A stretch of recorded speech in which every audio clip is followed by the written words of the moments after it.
La vision du chef de l'État, le capitaine Ibrahim Traoré, en matière de développement est bien connue. Une vision qui fait déjà ses résultats. L'atteinte de l'autosuffisance alimentaire, la santé pour tous sont en marche.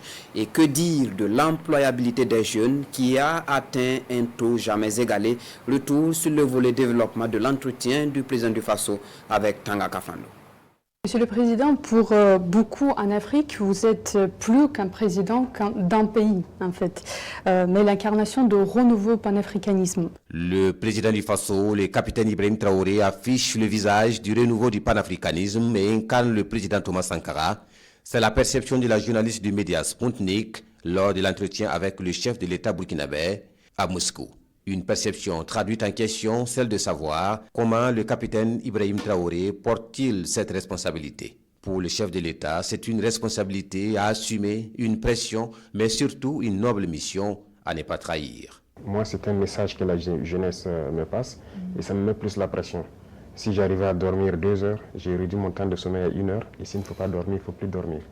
Parce qu'ils ont vu quelque chose sûrement qu'on est en train de faire et selon eux, peut permettre à l'Afrique de sortir donc de cette situation.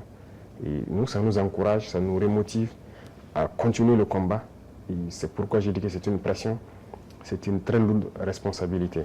Et je peux promettre que tout ce qu'on peut faire, c'est de ne pas trahir, c'est de continuer dans notre ligne de combat panafricain, espérer que ça puisse donc prendre donc toute la jeunesse africaine et que le panafricanisme que nous souhaitons tant puisse être une réalité. La souveraineté, l'économie et le développement sont bâtis sur une armée forte et le capitaine Ibrahim Traoré travaille dans ce sens pour sortir du diktat de certaines puissances extérieures.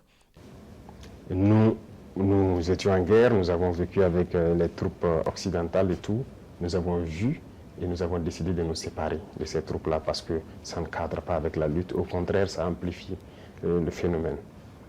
On ne peut pas parler de souveraineté et avoir une armée d'un autre pays sur notre sol qui nous dicte ce qu'il faut faire.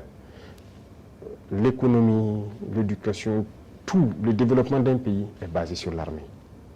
Donc chaque pays devrait développer son armée, être souverain et indépendant. Et donc c'est ce que nous sommes en train de faire. Quand je prends le cas du Burkina, ces armées ont été présentes et ça a contribué à tuer l'armée burkinabé. On ne recrutait plus. C'est eux qui disent quel volume il faut recruter. Il n'y avait plus d'armement, d'équipement et tout. Même les années 85 sous Sankara, on était mieux équipés que 10-20 ans après. Et finalement, le terrorisme est rentré. Quand le terrorisme est arrivé, on n'avait pas d'armée. C'est dans la guerre que nous sommes en train de créer une armée. Donc c'est normal que ça prenne un peu de temps, on souffre, mais il faut créer une armée. Et sortir de cette guerre, on doit sortir grandi.